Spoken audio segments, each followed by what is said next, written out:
We recognize that the Hogan Administrative Center occupies the land of the Ho-Chunk people. Please take a moment to celebrate and honor this ancestral Ho-Chunk land and the sacred land of all Indigenous peoples.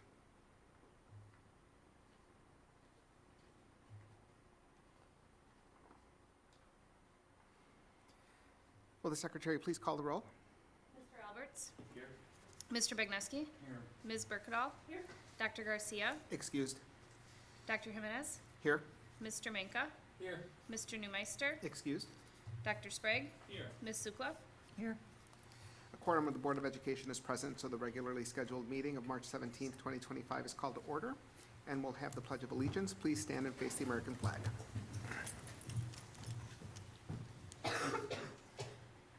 I pledge allegiance to the flag of the United States of America and to the republic for which it stands, one nation, under God, indivisible, with liberty and justice for all.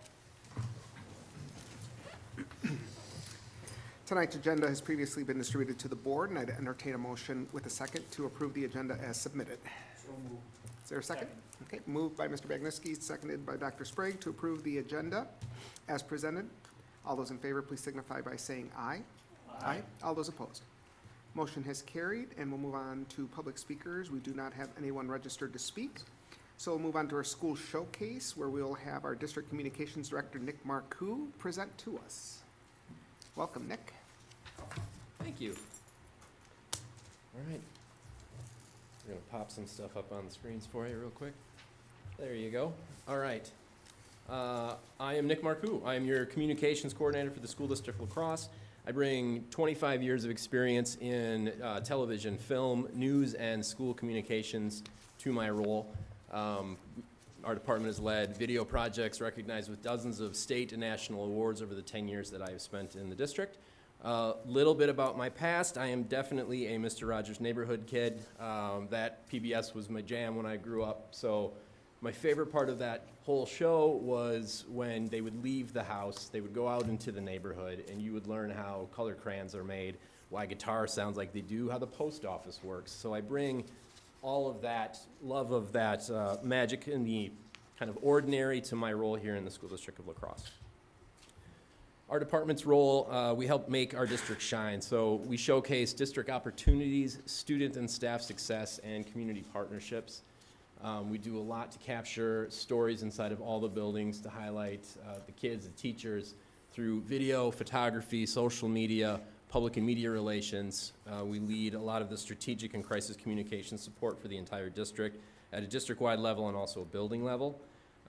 Bridge the gap, really a kind of a community concierge between the city of La Crosse and the School District of La Crosse. We engage our community, not just our families, but also our entire community of La Crosse. Again, through, some of you guys at the table have asked in the past, where is all of the information? Majority of our audience right now is Facebook. Bigger Instagram is growing, our YouTube page is growing. We're on LinkedIn and Nextdoor as well since the last referendum. Parent Square is new to the district. We are kind of trying to find that cadence. We discovered very quickly how much is too much, so we've peeled that back. Districts using Parent Square from the communications office more for weather alerts and closures, Golden Apple awards and recipients, kind of big pieces instead of little stuff every single day. We had not as much success with the everyday thing as I had hoped. Publications, we also do some digital newsletters and print materials as needed, mostly like 4K registrations if we did anything for the referendum. But on a daily basis, we reach thousands of people in our local community. We do a lot with video. We get a lot of engagement through video.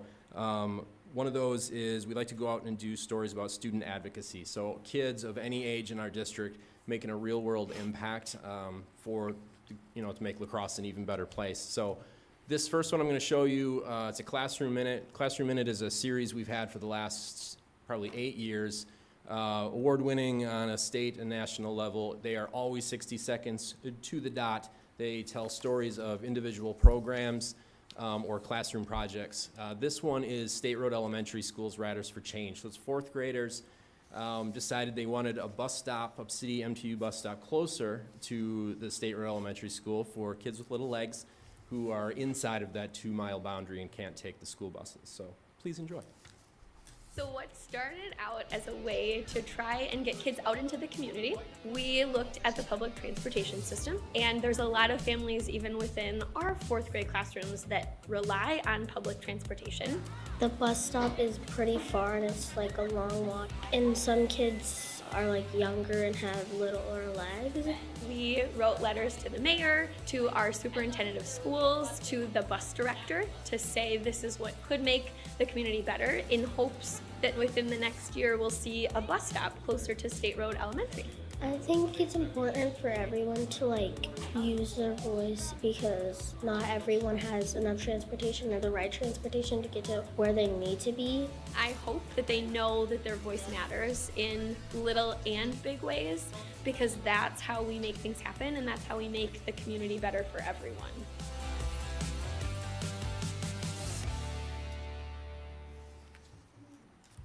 So just a little glimpse.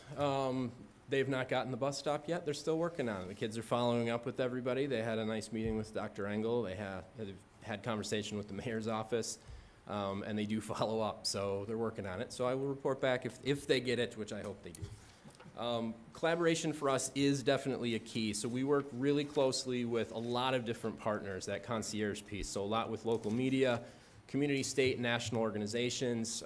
We share information, we share content, we share resources with a host of folks. We work hand in hand with the La Crosse Public Education Foundation on a very regular basis. Nell and I talk probably every day. So when you see those 2 rounds of grants go out, we then take the press release from Nell and we make sure we're scheduling all of those. So once the money is in hand, if those are pretty visual and unique, we then schedule times for shoots, news releases, video shoots, and we just keep rolling through all of those until that year is over and we start over again. We work with Grow a lot. The governor in the canoe, we work with the governor's office on a pretty regular basis. I'm not sure of other districts, at least on the west side of the state, that have as many visits from the governor as we do. And in this one, he was a real good sport. Came down into the muck, got into a boat with 2 5th graders who had never rowed a canoe before, and didn't get wet. He did say he had the right shoes. His security detail was in my boat. That guy was terrified. So, but it went really, really well. All these collaboration pieces, all the different groups we work with, the Chamber, Downtown Main Street Inc., Fire Department, Police Department on a regular basis, really strengthens what we do and how many different people in the community are able to hear about the things that are going on in the district. It's also made us really, really responsive to things. So incident at Central High School, anytime there's a weather closure, if there's a safety incident outside of a building where we have had to secure a building, we're in contact with the SROs, with the PIO at the police department in minutes. Very responsive, and we have an excellent relationship, so we continue to move those forward. Some of those partnerships are inside of our academies. So we've been highlighting all of the different academies and a lot of our CTE offerings over the past year, really hitting it hard. Amplify Health and Mayo Clinic Health System, along with all the universities and the Science Consortium, just so many partners on this, but this one in particular, Pathway Journeys is a series that we do to really highlight CTE opportunities for kids. Career-focused learning and action. So we did 2-minute videos for each of the academies. The newest one is the Health Science Academy one. So just want to give you a little taste of what the collaborative piece looks like. The opportunity for a student thinking about working in healthcare.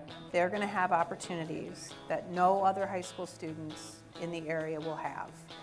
We're able to show them the skill sets that are used, the type of work you'll be doing in that field, the environment that you'll be working in, and get them exposed to some of the skill sets and actually some hands-on practice so that they can get an actual up-close, informative look at what it really entails. We put them into a scenario where there's emotions, adrenaline dump, and we make them put that skill set that they learned in the classroom to work under those conditions. It's important to get that hands-on experience because it really lets them know if it's something that's fitting for them, and you really don't know until you get your hands on it When I think about how I want to prepare my students, I'm really thinking about it from the aspect of wanting them to have effective communication skills, being able to communicate with professionals in healthcare, being comfortable in those spaces. It's the other skills that we really want them to have, because those are going to become the really important skills that they need to demonstrate when they get into their technical school or into their college or on-the-job training. The group aspect of it, it feels like the people skills, you're going to use that for whatever career you have. Working together with this partnership, I think, is just explosive, and I think it's going to keep taking off.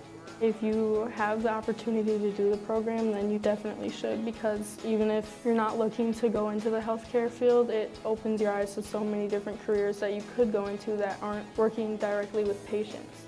We really feel like the Health Science Academy in itself is a community, or even like a family. Once you're an HSA student, you're always an HSA student.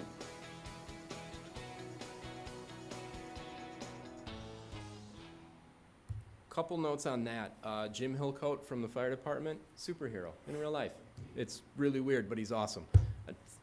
You should know that. Jen Voigt, like she said, an experience that no other high school kid is going to have. We try to focus our time and resources on the things that are unique to La Crosse. We could go out and we could do penny wars, and we could do food collection, and we could do the same thing that every other school is doing in all of their other buildings. We take the resources and the time, and we really, really try to hone in on the unique opportunities for kids, because we have the most opportunities for kids. So we try to share those stories with people. The last year, we've seen a lot of new work. So you guys have talked at the table a little bit, heard about Meter. Brand strategy agency we've worked really closely with for the last 6 months through research projects, surveys, interviews, all the things that they did. They came back with really kind of 3 key areas, things that we were doing, but we're going to be really pushing the pedal down on. So really putting stories first, showcasing characters, so student success, staff excellence, those community partnerships that we talked about that are so important. And again, the opportunities, you're gonna hear about that a lot tonight. So showing what is possible in the school district of La Crosse, not just kind of that base level, but unique things that happen. Really working on, we do a really good job on clear and honest communication and the transparency piece. We're trying to simplify the language. So bring that down, really take these giant things that you talk about at this table, synthesize it into these smaller packages that most people can consume and understand, and if they have questions, they know how to follow up. We are also working with Elevate Media for a marketing campaign. Elevate's worked with us for a good amount of years now. I think it's 7 or 8. Mostly it's been open enrollment commercials, things that we used to do in traditional media. We have since moved all of our traditional offline and gone strictly online. So all of our marketing efforts now, with the dollars that we have, go into digital marketing. We do a lot with Meta, we do a lot with Google. We're doing a little bit of print, but it's real specific for 4K at this point. The pieces coming out of this are now going to be kind of a year-round slow drip. So you're not going to just see it for a 3-month period about enroll, enroll, enroll. It's going to highlight those 3 buckets again. Opportunities, that great things happen every day in our district, and better education together, so those community partnership pieces are really going to get hammered down on. We're going to try OTT for the first time, so some of the streaming platforms that still have ads that we can target demographics, we will start to see some district things on Hulu for pre-rolls that you can't skip. We'll continue YouTube, we'll continue Instagram and Facebook as well. Oh, and for this was for Trevor, I forgot the last line. Analytics, because of all the digital pieces now and coming off of the traditional pieces, we are going to have quite a bit of data coming back. So what's working, who's looking at things, where should we move efforts, how should we change things, where should frequency change? That data came in a little bit last year when we sort of switched to the digital piece. This year, for the full 12 months, we will have a lot of data. We understand the demo a lot better. For you who don't know, about 80% of our digital audience right now is women, kind of in that 25 to 54 range, 20% is men. Most of it is local, except for the last 3 months for some reason. We're trying to figure out why. The video content has switched. 80% of it is people who do not follow the district but are still in our area. 20% are hardcore followers and people that really already see all of our content. So trying to figure out where that switched, but one more awesome piece. So getting out beyond the classroom, we do another classroom minute, but we get out there anytime teachers can get kids out of four walls and still teach them what they need to do, and then they kind of take curricular pieces from the classroom and bring it to that outdoor piece. So Nick O'Keefe, who I know you've seen and hopefully very much enjoy when he's up here, he's just killing it every year. Every year we're out there for snowshoeing and ice fishing and hiking and biking and canoeing with the governor, but this is his latest adventure, so please enjoy. Ice fishing is a lifelong activity. We're fishing 3 different ways on the ice, tip ups, tip downs, and kids are all sitting on a bucket jigging. We want all kids to experience outdoor things that maybe they haven't tried before, fall in love with being outdoors, so then that translates to taking care of the outside. My hope is that the kids fall in love with the area and they work and save it and protect it so it can last for generations. We have curricular connections for all of our grade levels. Kids are doing math problems and short stories and science experiments that tie to all of our outdoor activities. We need to have an environment that is safe, engaging, and caring. If we have that foundation, then we can help them to learn math, science, social studies, so then that we can help them discover their own passions and open doors wherever they go. We had 133 fish catches on the ice with students. We made memories that those kids will never forget. This is just 60 seconds of joy. What is next? So more stories, more reach, more connection. We are working on a full website redesign. We were working on it earlier. We hit a little hiccup where we've changed a little bit. We are now doing it in-house with Jeremy Schoonover. So that's coming. He's hoping to do a lot of those pieces this summer, and we launch the district and all of the school pages by the end of this year. Stronger social media presence, connect with more people. We're just going to keep, like I said, put that pedal to the metal and go, as good as we can.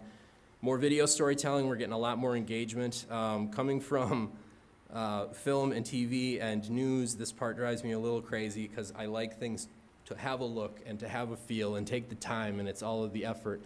I am now shooting vertical video on a phone every so often because it gets insane engagement. So we went out to Hmong New Year at Northside for the parade of kids. I got 20 seconds of kids on my phone and that thing blew up. So anytime we do one of those, especially from the high school, if we do high school stuff from any of the performances for band, orchestra, choir, drama, whatever it is, 15 seconds and it's a gem. So more of that's coming. Again, for you guys, we'll have real-time data analysis so we can track everything and adjust efforts as best we can. Not just telling our story, though, but we're trying to change how people see public education in the city of La Crosse. Doing the best we can. So stay connected, sharing our story. If you guys are not already connected to all of these things, you will have these slides and all of the hot links work.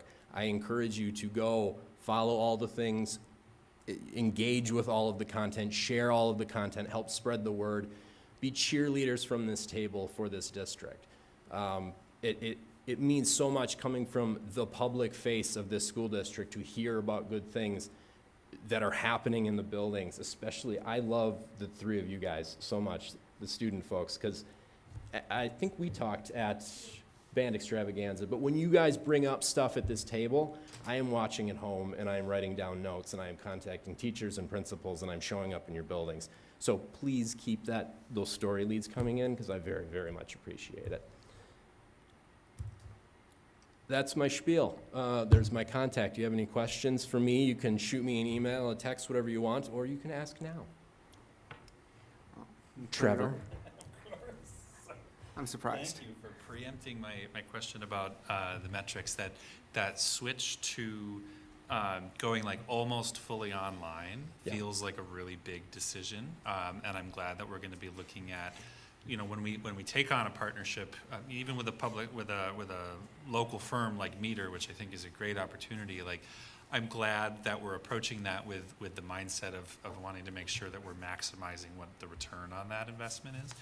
I'm curious about what ultimately drove the decision to do very, very little in print, realistically? It is so expensive. Yeah, okay. So to give you kind of an idea, the referendum, when we sent the postcards, depending on size, color, how many pages, those ran $6,000 to $9,000 per postcard. And that was citywide. So if we do just we're continuing the preschool one because it just goes to the box holders, but we picked the demo for that. So the demo for the preschool one is like any household, any box holder in La Crosse with kids of this age, doesn't matter if it's a parent, we want all caretakers of all children, 4 and down, and we send out everything. That one's about $600 because that sample size is so much smaller. When I started, we used to have basically a 12-page magazine that came out of the district called Community Talk. We had boxes and boxes and boxes of full-color magazines in hallways that we just couldn't get rid of, and the cost on that was like $30,000+ I think for a run. So that went away. So we slowly moved away. When we did the meter information or the meter surveys, skewing older for some of that data was we would like phone calls and we would like print materials in our mailbox. So we're starting to look at kind of a biannual, probably full color, maybe one sheet thing that can just fold that we can then go back to La Crosse Mail and Print, say we want this demo, give me 60 and up, all box holders, and give me the quote. Even I think when we did that, I think each one was $1,800 for a run. So yeah, but almost $4,000 to get it out, and that was 6 months ago I think when we quoted it.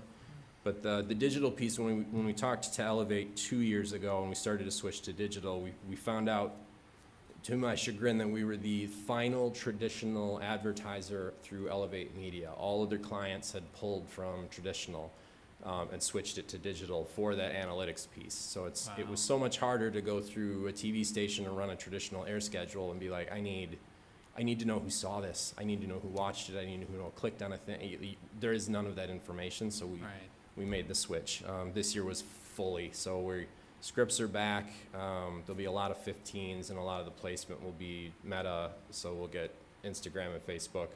A lot of pre-roll things. YouTube, we did some skippable and non-skippable last year. Obviously, we had way more views off of the unskippable, but they also cost 3 times as much. So with the placement right now is kind of where we're playing to see what that proper buy looks like. Can I follow up on one? You can. So thinking about the print materials that we do send out that are not so much like marketing the district, but are like important parent communication. What kinds of print materials, or let me ask it a different way. How are we considering print as an accessibility option for a variety of different families? Like languages, are you talking about? Well, yeah, languages, but also not everyone may have reliable internet access. Yeah, right? and a lot of our departments, I think we're still kind of working on this from a department angle. Communication sends out really specific things. So for the print things from me, it's generally enrollment pieces, 4K registration pieces, referendum pieces. The other departments are sending like summer school pieces, sign-ups for certain things. Like those all kind of go out. For the majority of them, I believe they're working with EL staff and doing translations or just making phone calls to like connect with people instead of, did you get the thing in the mail? Mm-hmm. So yeah, it's sort of a work in progress. Great. And there's lots of print that goes out at the building level and the department level that isn't a part of this like top tier communications plan, and that goes out every day in folders and sent home with kids. It's hard sending home print with middle schoolers and high schoolers. It often doesn't get from the classroom to the locker to the home because there's not a convenient method for transmitting that information. And so then direct communication through Parent Square, other things, emails, a little bit more convenient and reliable. Other questions or comments? I especially love your photography and videography. It's incredible. Oh, thank you. Yeah. Appreciate that. Those 3 are all going to be in we just submitted them for the National School Public Relations Association Awards for this year, so I'll let you know in May. That's awesome. Yeah. I like the key messages you selected for this year are great too. Yeah, I think those, hopefully they're enduring.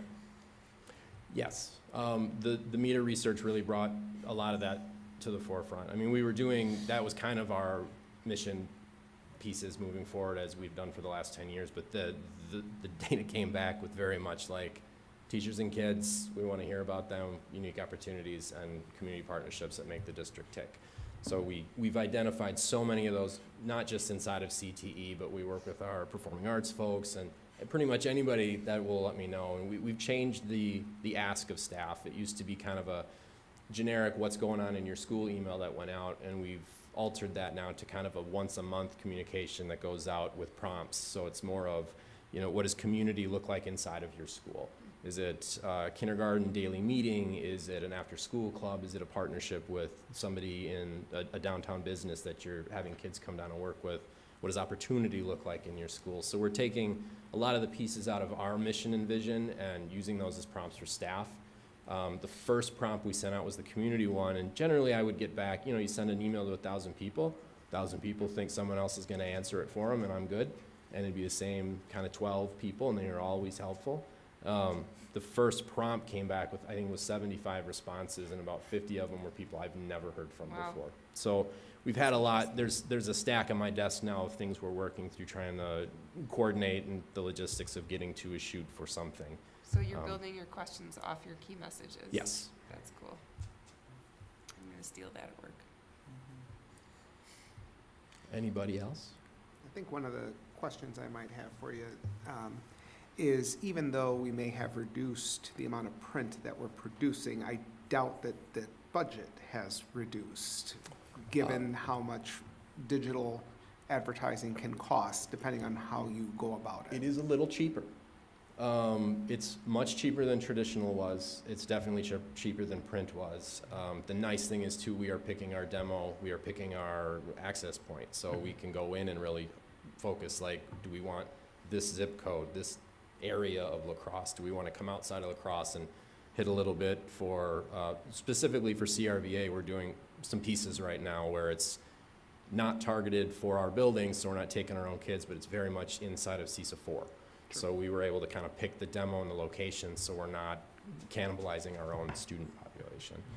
And department budget being what it is, like, we make the most of what we've got, and we go from there. I would be remiss if I didn't mention it, the we. My news director, God love her, she's my favorite, but very much was in the mindset of the newsroom runs as a we. There is no I in the newsroom. So whenever I do these things, or if I present at the Wisconsin State Education Convention or Whisper or whatever it is, all the stuff is a we. We are a department of one at this point. So there is limited time and resource, not to use that as a crutch or an excuse or anything. I think we're definitely producing at a very high level for what we have, especially for comparables of other districts. But yeah, I've heard that sometimes. Can you send a photographer? Can you send a thing? Like, I will be there that night. It's fine. So. Anybody else? I think the only other thing I would have is just a comment that I heard about the HSA. Huge rave reviews. Somebody who just participated in the interviews for the students, and we're just extremely impressed not only with our staff and how they comported themselves, but the quality of the interviewees, the students who are looking to get into HSA. It was just very eye-opening, and they were very appreciative of and honored to be part of that process. Yeah, and the videos have been great for the academies too, because we've given all of the materials go to Britta, so it's not just us trying to get prospective families and students or even employees, for that point, using LinkedIn and such with all these things, but Britta's able to take out rack cards, videos, give full presentations with, like, this is what it's going to look like. It's not just a couple pictures on a thing, or like, we'll explain it to you, but like, you get to kind of see it, feel it, hear it, so it's been pretty beneficial. Any other comments from the board? I do have one. I really appreciate that the strategy has been to try to find these great ways of meeting people where they're at, and you've mentioned a couple of times how we're able to really, like, fine-tune the demographics that we're reaching out to. And it just kind of occurs to me, I wonder if you can speak a little bit about how we're making sure that we're not that we're targeting too focused, but like when we're sending out, district to the whole, or information to the whole community, right? Things that are relevant about the school district as a whole that the public has a real interest in knowing about. In all of that demographic selection, are we making sure that we're not leaving out folks who may not have or no longer have kids in the district, right, who don't have that kind of immediate interest, but it's still their public schools? Our, excuse me, our biggest challenge right now is getting things in front of people who don't have kids here, who we don't have active contacts for. So things like a referendum where we go out in the community and do the info sessions and the listening sessions, and we get mailers out to everybody. You know, the extreme cost of that, not just in money, but like time commitment from all of you and our team, and we're trying to get more into the community of those folks, so all taxpayers, not just the people that are tied into the school. That's been really challenging because we're trying to find those pathways. So since the, maybe operational referendum, we had a lot of really good conversations with the neighborhood associations, and just kind of went out to all of them and said, how do we help get things to you and your community? Because you have your lists and you have your people and you have your meetings. What kind of things do you want to hear about? How often do you want to hear about them? How do you want me to get a hold of you for things? The vast majority just said, just email the Wagon Hogan thing, or here's the one contact. And so when we send out, if there's a Parent Square thing from me, or if a news release, or what kind of the big 30,000 foot pieces that we send out, climate action plan things, those go to our internal list, so all staff, all families, and then we've built kind of an other, where it's the neighborhood associations, and we'll get stuff to Chamber, we'll get stuff to DMI, we'll get, we're trying to get those tendrils out as far as we can, but I think it's gonna take some time, because traditionally that's not how it's been done. Like, we would put a notice in the newspaper, or we would send a mailer or a newsletter, and we called it a day, and things have changed so dramatically in the last 10 years, the last 5 years, the last 2 years. Like, we're working on it, but we're having that concierge piece where I'm not just here and I'm in buildings. Like, I'm going to neighborhood association meetings, I'm meeting with people downtown, I'm meeting, like, anytime I have an opportunity to get out and put faces to names and then make those connections, like, what can we send you, what can we get you? Was on the lacrosse soup board for the last 6 years. I'm on the Children's Museum board now, so we're like, any little inroad I can get where we can get a hold of those kind of stakeholders in different community areas, we're working on it. But I'm open to, if you have suggestions, because that taxpayer who doesn't have a kid is the hardest person for us to get a hold of. I think your awareness of the challenge speaks volumes about your ability to address it, so. Greg Fenton has a plane, and we did ask him if he would find time to drop leaflets at one point, and he was open to the idea, so there's that. And the people don't all watch the same 3 news channels anymore. People don't read the newspaper like they used to. Online sources, people go to different places. Wisdom's a great news source, but not everybody goes there.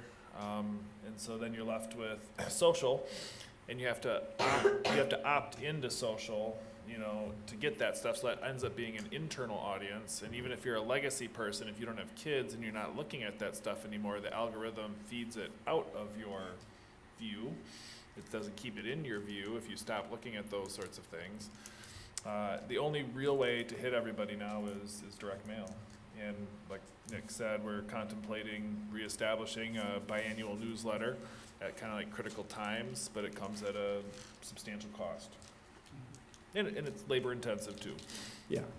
Once it's created, it's good, and it'll be a lot of the same content that we've sent in other forms and other paths, but we'll get there. Jim? I'm not sure what neighborhoods you were talking about, but we have once a month an all-neighborhood leaders meeting at City Hall, and I'd like to invite you. Yes, please. That would be good. Yeah, we'll connect. Any other comments from board members? No? All right. Hearing none, thank you very much for the presentation. Thank you so much. We appreciate it. Thank you. Have a good night. Thank you, you too. All right. With that, we'll move on to the superintendent's consent agenda. So the consent agenda is a mechanism that's used by the board to deal with routine business that must come before the body. Are there any items that the members want to remove from the consent agenda? Mr. President, I'd like to remove the HR approvals and the summary of the staff handbook changes. Okay. Anybody else? All right, then with that, can I get a motion and a second to approve everything but the summary of staff handbook changes and HR approvals? I'd like to make a motion to approve the items except for the staff, what is it again? The staff Staff handbook handbook changes changes and and HR. the HR approvals. Is Is there a second? Seconded. Okay. Moved by Mr. Manka, seconded by Dr. Sprague to approve all the items in the consent agenda, superintendent's consent agenda, except for the summary of staff handbook changes and HR approvals. All those in favor, please signify by saying aye. Aye. All those opposed. Motion is carried, and we'll start with the summary of staff handbook changes.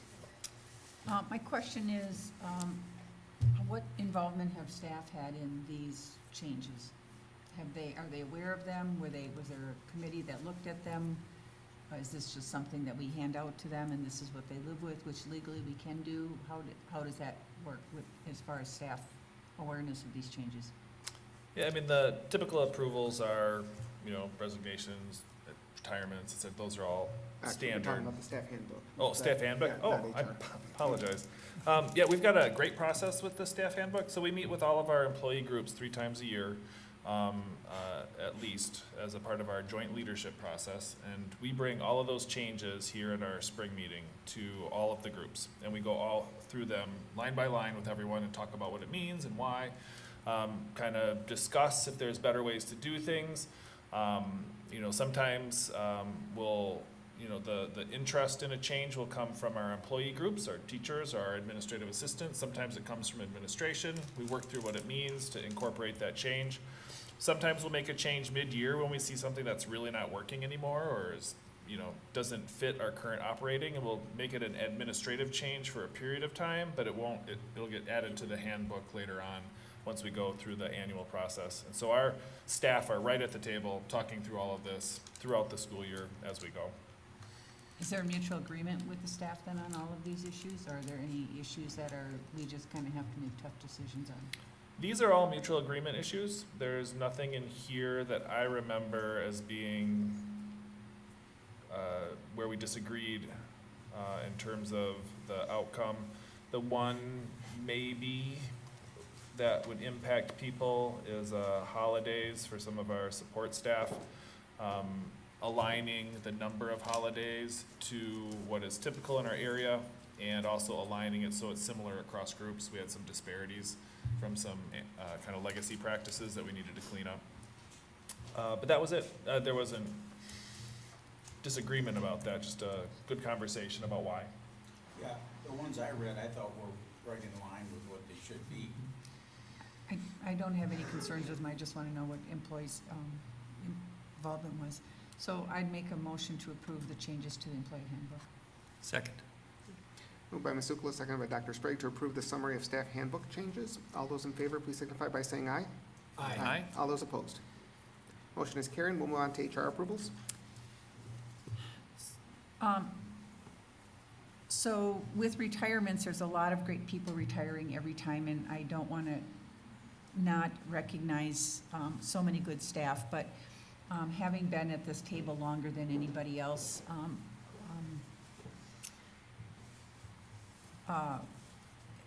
Logan has such a long history of great principles, and oh gosh, I was thinking his name in the car and fell out. No, the one before Wally.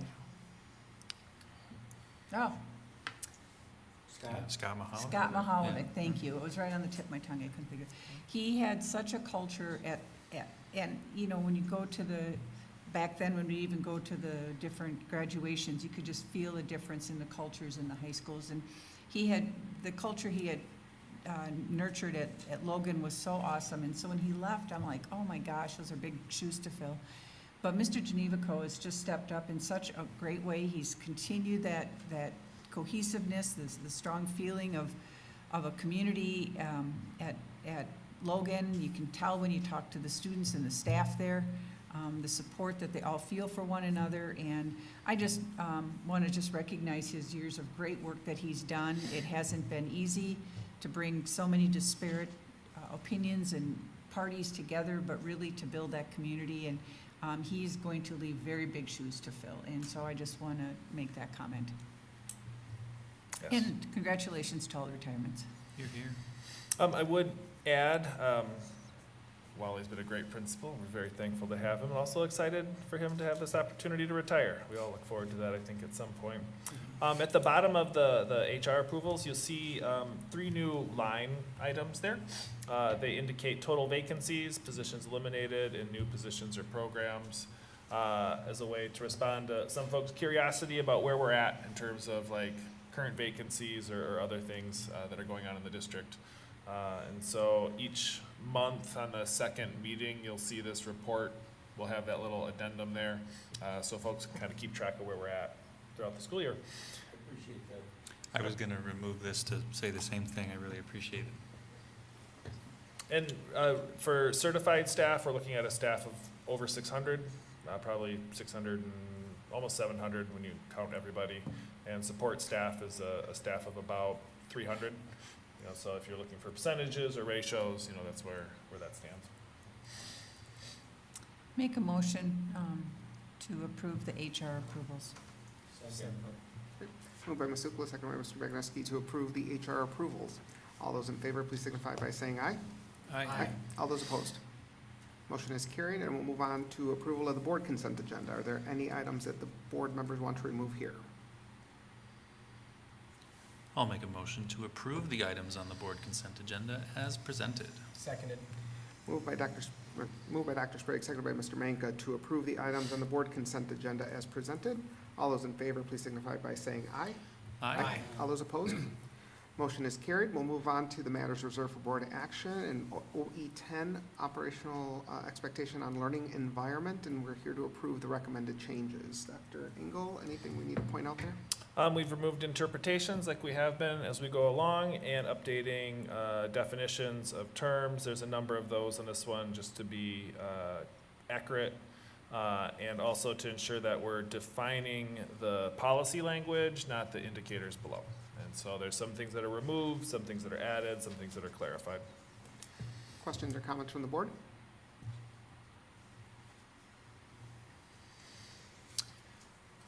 Dr. Sprague? This isn't exactly just about the change itself. I'm curious about directory information, and do we have an opt-in or opt-out policy on the release of directory information? I believe it's opt-in here. There's a series of things you check at the beginning of the year in Skyward. I seem to remember that, yeah. Okay. Other questions?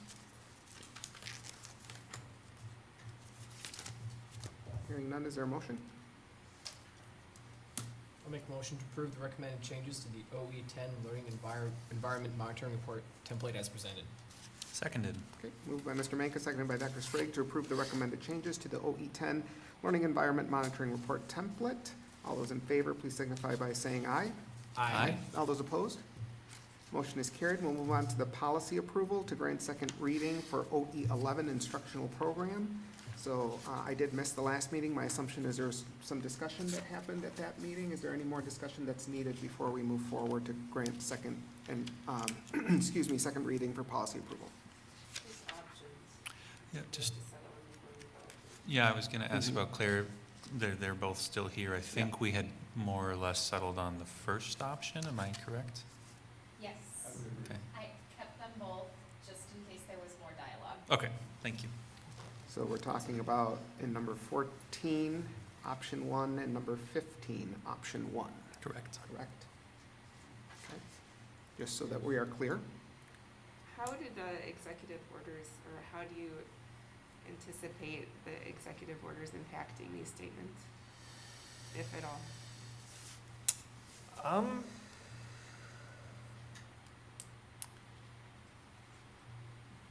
There's definitely an intent by the executive at the federal level to ensure that we don't talk about diversity, equity, and inclusion. There are school districts that have approached that very conservatively, I believe, in terms of removing anything, anywhere, right away. Scrubbing websites, changing position descriptions, addressing policy language.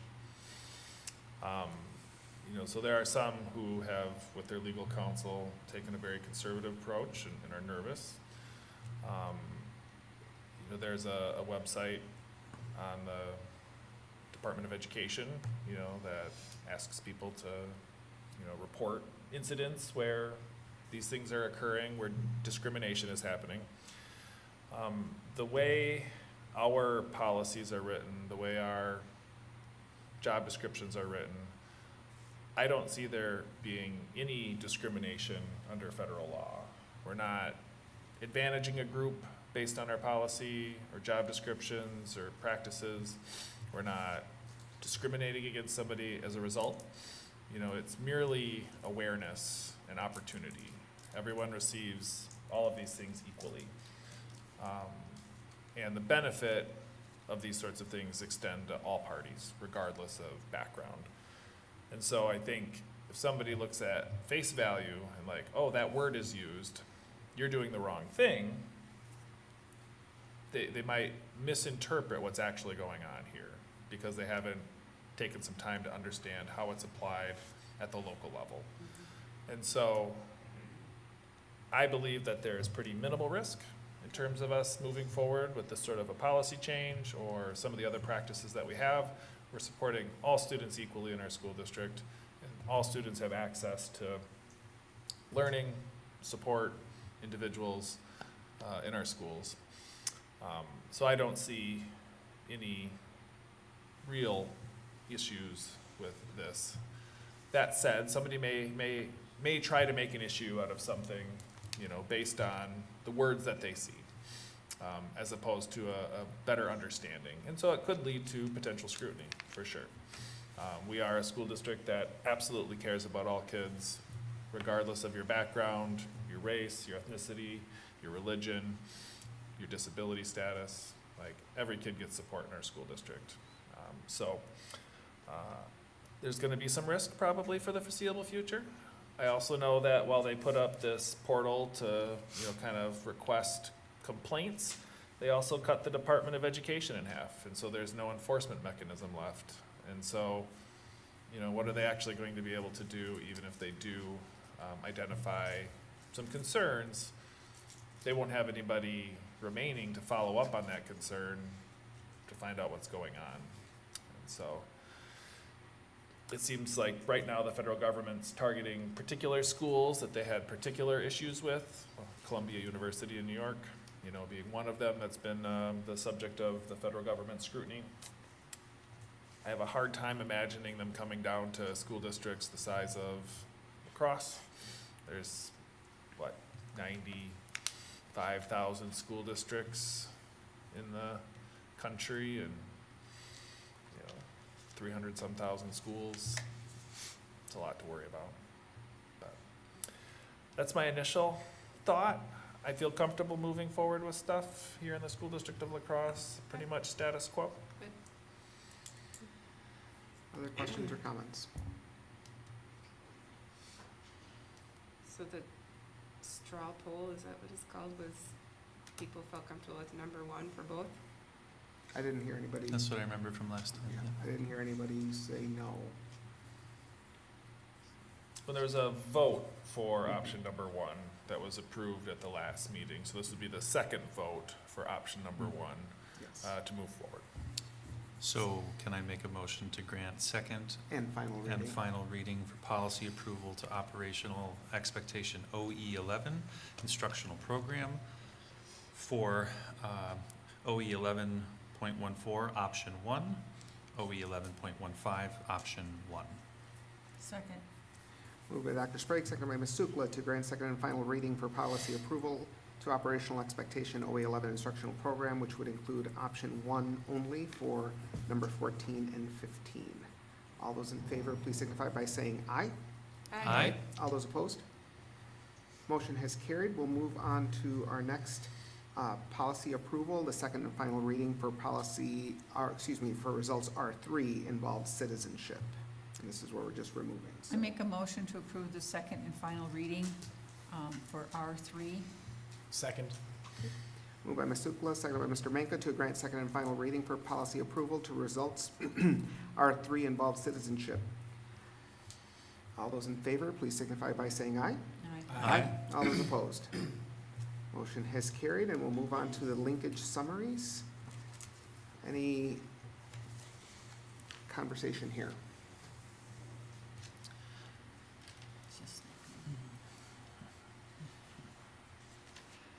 So, in some of our linkages, we have a lot of board members attend and some we don't. In the past, we used to have people kind of sign up, make sure we had at least 2 or 3 available. I know Laura does her best she can, but I think we as a board should probably do a little better job of policing ourselves.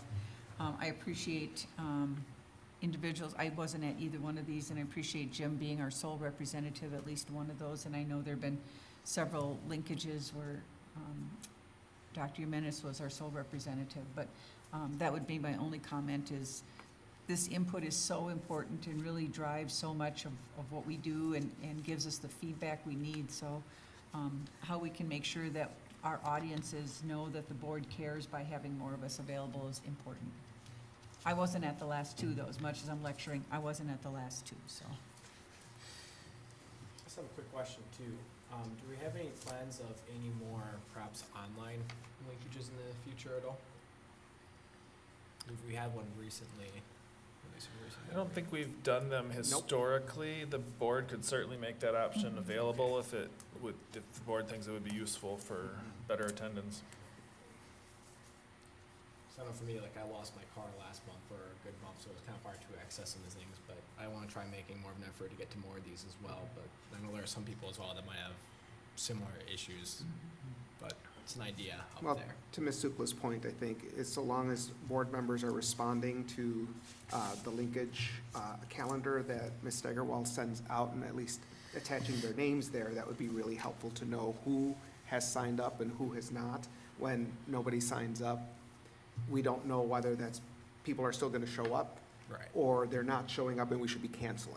Right. So I think so long as we can be more cognizant of responding to Ms. Steigerwald's requests on who's attending, that would be really helpful. Mr. Bagneski, you had your hand up? Well, in terms of the high school staff, we had a pretty good discussion of standards-based grading, and as a follow-up to that, I've had conversations with Jeff and Dr. Engel, and I think communication is there. People in administration are working with teachers to make sure that this gets accomplished. Great. Any other comments? I kind of wanted to draw attention to one of the bullet points from the high school staff linkage about the concern with the number of behavior and success coaches, and as a staffing balance concern, I just found that really interesting that it comes out, because another thing that we really regularly hear and maybe it's the difference in the age group as well, that we really regularly hear about is the prevalence and the persistence and the real challenge of behaviors, and that it really looms pretty large in many of our teachers' days, and having that challenge. So there's a tension there, obviously, I thought that was worth highlighting. So. Yeah, there aren't really behavior and success coaches at the high school and middle school levels. So for folks in other areas to be commenting on an area they're maybe a little less familiar with is interesting. To me, I'd be much more interested in the elementary staff's perspective on those particular resources, as that's where they're primarily located. I mean, especially as and this is just the note-taking and no fault to the note-taker, of course, but thinking about staff who work directly with students, well, behavior and success coaches work directly with students. As do principals and deans and school counselors and social workers. If you're in a building, you're working directly with students nearly every hour of every day. Absolutely. And it's maybe it's perceptions and communication, and we've created these positions, and folks who are less familiar with them don't understand what they do, so then it's incumbent on us to ensure that folks are aware of the value these positions provide, and for teachers to network with each other and demonstrate the value that they provide as well. So maybe it's a communication issue that we can help alleviate. I think there is a disparity of perceptions on that, and how that can be mended, I think, is important, because we've heard that message at lots of linkages, and I think how we reconcile that is really important, I think, as we go forward to building and continue to build positive working relationships.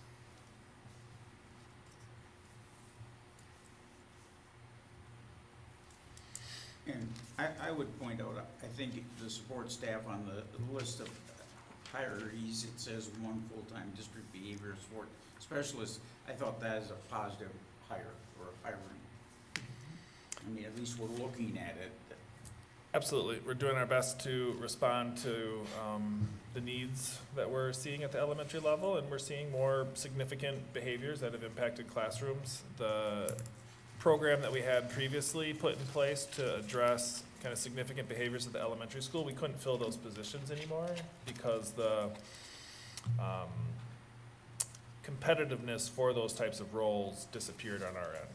Those folks could get much better jobs in the private sector and in other places doing similar work. And so we had to change our compensation structure and our criteria for those to start to try and recruit folks. We'll know this month if it works as we try and recruit folks to those positions.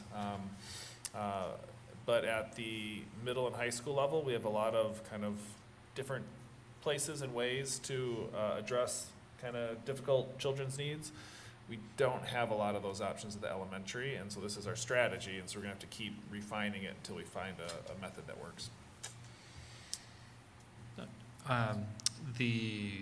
Again, from the high school linkage here, the note was made that the LEA had provided a letter on the standards-based grading discussions. In your board update email, you mentioned a conversation with them. Was that the follow-up that they had been looking for?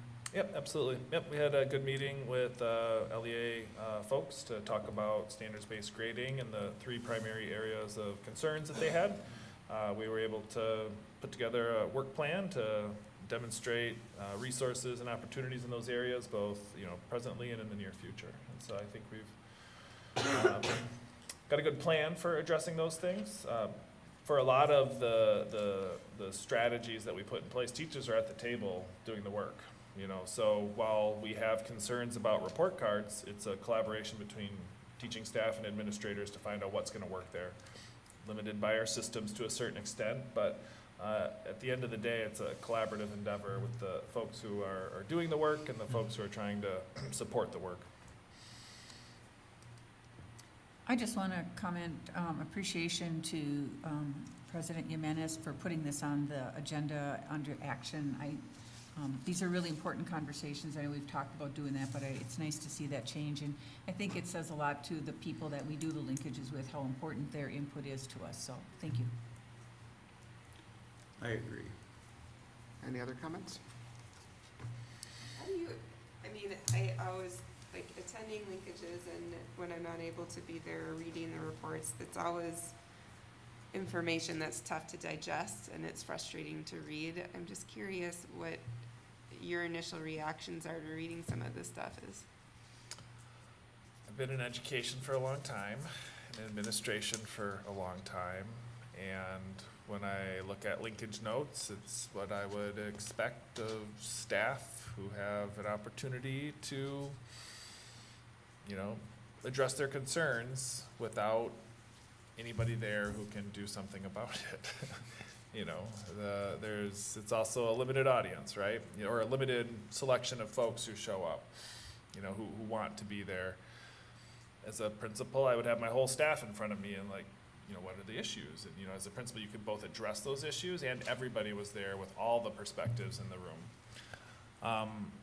Our linkage attendees are kind of a self-selected, unique group, and I appreciate that opportunity to give feedback. The venue I appreciate most, though, is our joint leadership process and our ability to meet with LEA, our teachers union, and our other staff groups. They have representation in all of our buildings. It's a union that is supported strongly by our teachers. They vote for it every year at a very high rate, 80, 90%, something like that, and has strong membership on top of that. And so that voice that filters up through their organization is the voice that I think is the most valuable to us as administration when we're thinking about issues, concerns, etc.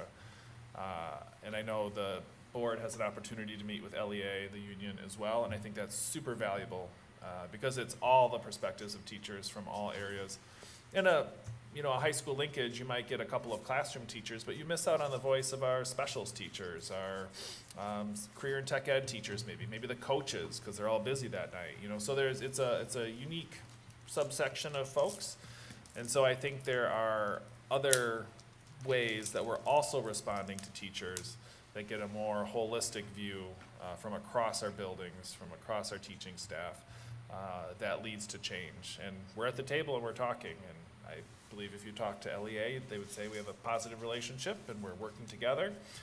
The handbook, I think, is a great example where we're not trying to autocratically implement, changes that save the district money or reduce benefits. It's a conversation, it's dialogue about the benefits of this, the drawbacks of that, and trying to strike a balance between, the best working conditions and the limitations that are realistic. And so I appreciate the linkage notes, but it's kind of a narrower view, I think, of what's going on than, talking to a representative group that is able to provide a more holistic view. And so when you meet with LEA, my belief is that would be more representative of all of our staff. And the same themes will probably be there, right? Challenges with PD implementation, whether it's standards-based grading or something else. Issues of retention and attraction as it relates to salaries and benefits. These themes are perennial. They're certainly still there. But I think mediated through that leadership group, you'll get better feedback. That's my opinion. So. Having supervised in a public organization, a large group of staff, we didn't have linkages, but if we would have, I'm sure we would have gotten feedback like this as well. I think it's important that we as a board hear from staff. Not sure I agree with who attends or why they attend. People are there because they're given their time to be there, and I respect that and appreciate it. But when I certainly worked in my job, staff had a different opinion on budget and how we spent, and there's never enough staff and all those sorts of things that we hear as well. But they have a different job than I did as the administrator, and I had a different job than what the board had. And I think understanding we don't always say the same things the same way. But it's important, I think, that we always do keep our ear close to the ground, to the people closest to the people we serve, which are our students, and hearing what they say and understanding that they gave their time off to come and share that with us is important. And then, again, within the framework of coherent governance, in which we start out all those meetings with, and we explain to them what we can do and can't do. But there's always going to be difference of opinion between administration and staff, because if we had all the money in the world, they'd want, to hire everybody in the world. That wouldn't be enough, because the staff, because they're right there, they see the kids and they want to be able to do more for them.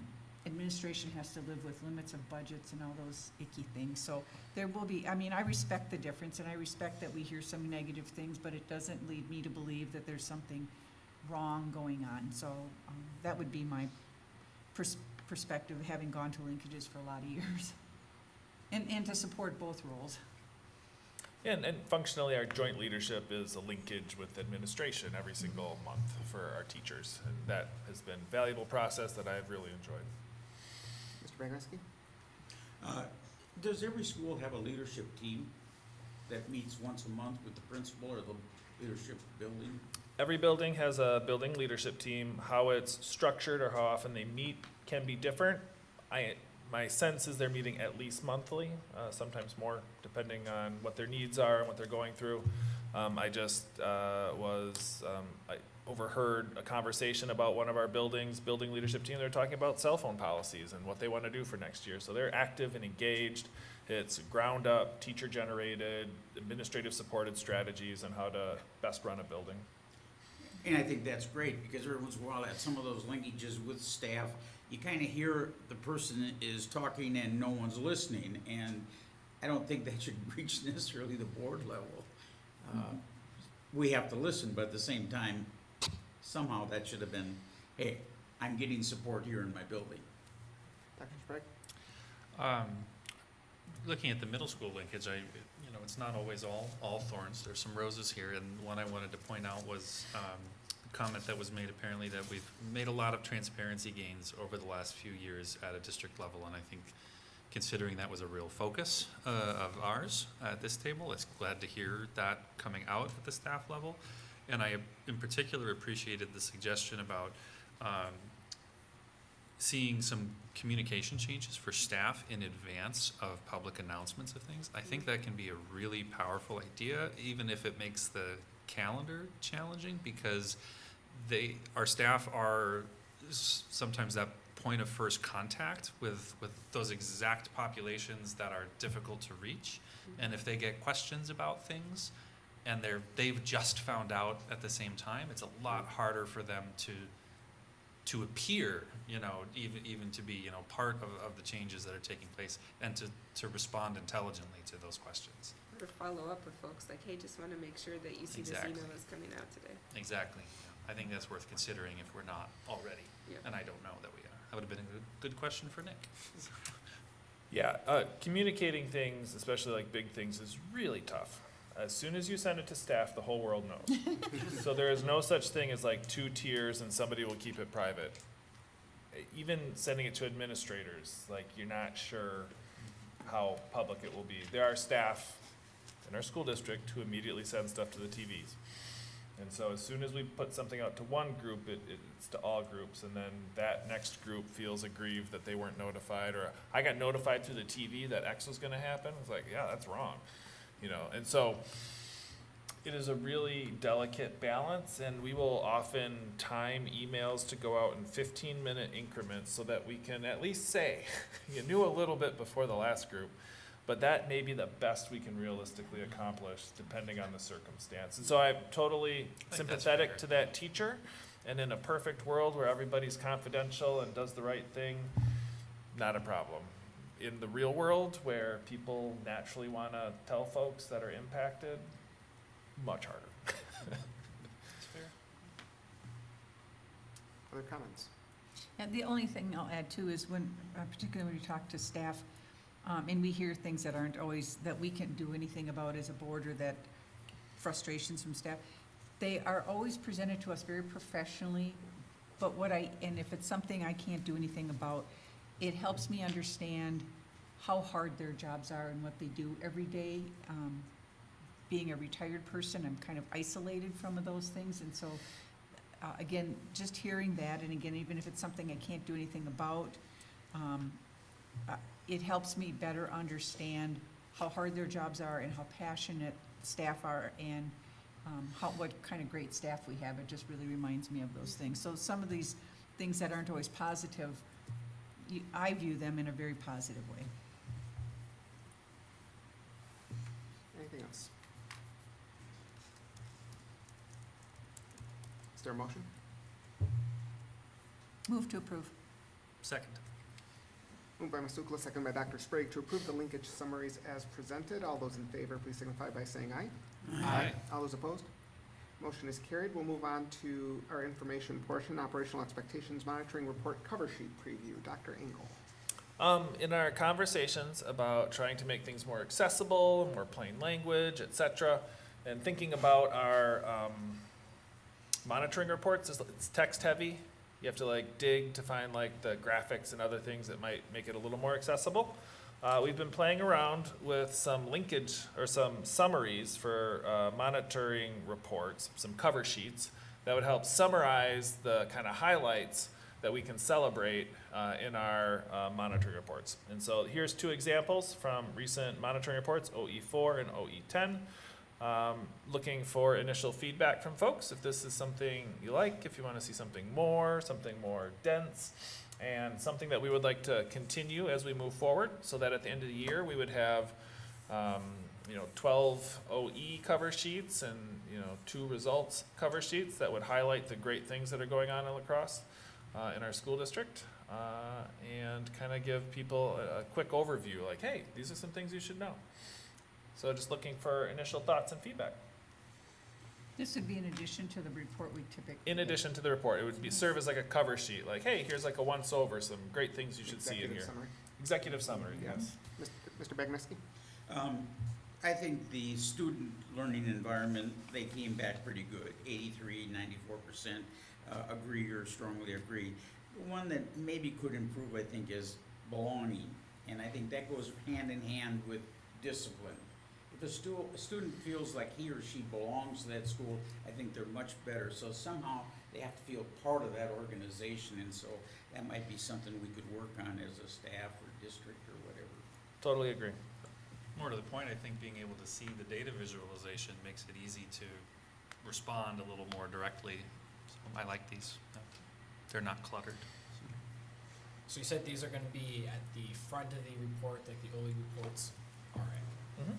If we're looking at that too, that there's something where, let's say, as the superintendent, you'd say we're passing with exceptions noted. Is it also a good idea to add those exceptions up on front too?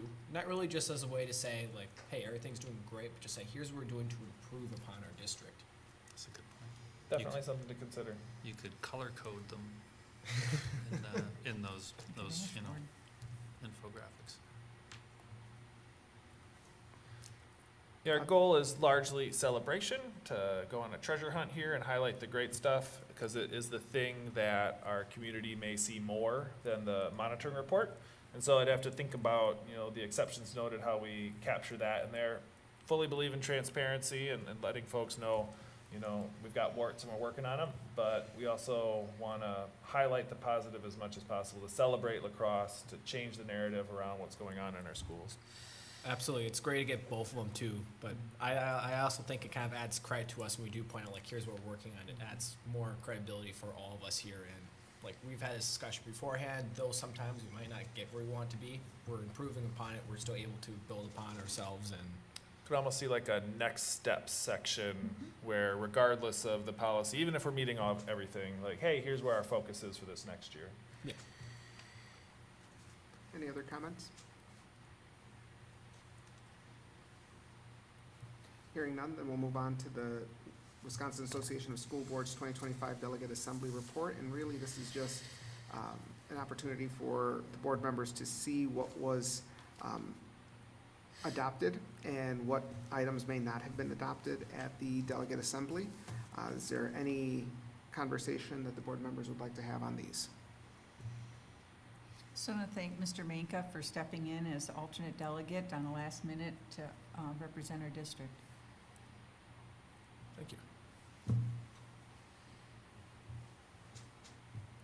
Any other comments? Hearing none, then we'll move on to the announcements, and I'll turn it over to our student representative, starting with Ms. Burl. Yeah, so I'd say we got kind of a lot of interesting stuff going on at Central this week and in the past couple of weeks. So we got spring sports starting up. I know track, which a lot of Central students are in, already has a meet this weekend. I believe at UVO, but I'm not entirely sure on that one. We also have All-City Strings tomorrow with orchestras from Central and Logan High Schools, and a good chunk of Central band students accompanying them. Today, for St. Patrick's Day, there was a Gold Hunt run by Student Senate, which is basically a scavenger hunt in the school. The winner got candy, and unfortunately I was not able to go because I had a band lesson, but it's always great to like see them organizing stuff like this. Always really fun. I think they get good participation out of it too. We also have a new club, Creative Writing Club, starting up, and their first meetings this Wednesday. So, yeah, I don't think there's been like a lot of like English or literature focused clubs. Like obviously there's book club, but always great to like see like students able to find opportunities that better match their interests. And then on March 12th, we also had the League of Women Voters come in to hold a meeting with all seniors regarding registering to vote, which I also did not attend because I had college class that day, but just thought I'd mention it because I know we've talked about like voter registration and some things we want to see from like seniors here before. So, Did you at least get registered after? I'm not old enough to vote, so yep. If I was, I would, but Soon enough. yep. Things at Polytechnic are still very fun. We also had a presentation on registering to vote, albeit a much smaller presentation, I can guarantee. Pi Day was very fun. Students went through a variety of stations, which ended in every single teacher getting pied by at least one student. And then in turn, some students getting pied as well. It was real fun. I will said it once and I'll say it again. Senior projects are super fun. I actually just received an email PDF proof for a 20-page zine, which is an independent publishing that a student compiled of horror stories and pieces of art, both locally and nationally submitted pieces, which is really cool. NHS Craft Fair, I have found, will be May 3rd. This will be open to the community, and we will start receiving submissions very soon for booths, both from students and community members. Today, UWL exchange students from Japan came in and talked with middle schoolers. This is something that occurs every year. It's a really fun, kind of immersive experience. Unfortunately, they did not present to high schoolers today, or this year, but it's always fun to see them come in. And then graduation is getting closer and closer, which, I mean, it is for everyone, but it's still scary. And yeah, that's all I have. Logan, we've got a lot of the same exciting stuff going on. Spring sports starting. I know softball started today, and there are also a lot of people in track. So that I've been hearing a lot about track. The ACT is on Tuesday, so that's fun. I don't have to deal with that anymore, but I know everybody else is not happy, but it is what it is. The senior countdown was sent out, so just all of the important dates for seniors. So yeah, we're getting close to the end. The cap and gown will be distributed soon. We're also, yes, the All City Strings tomorrow. Should be a good performance, playing some music from like the Pirates of the Caribbean, which is very fun. There's also a band concert this Saturday at Logan Middle, and the jazz band is preparing to go to the Winona Cotter Jazz Festival on April 5th, which is the same day as iFeed, so that will be a busy day, but we'll get to play for a clinic and get some helpful tips, and yeah. Excellent. Thank you very much. We'll turn it over to Mr. Bagneski for the CISA 4 Board of Control meeting update. Our last board meeting was snowed out. Perfect update. We'll move on to Ms. Berkedahl for the La Crosse Public Education Foundation update. No updates today. All right. As for my updates, we do have 4 linkages that are coming up. This Wednesday, we have one with the La Crosse Education Association at their offices at Crew. March 26th, we have a Board of Education linkage with Central High School students. The 27th, the next day, with Logan High School students. April 4th is the linkage with the Polytech students. So again, I would encourage everybody to respond to Ms. Steigerwald so that she knows who will be present from the board. That would be really helpful in order to ensure we have as many board members as possible, or whether we need to cancel it because nobody can attend. Mr. Bagneski? Another question on those linkages and the notes.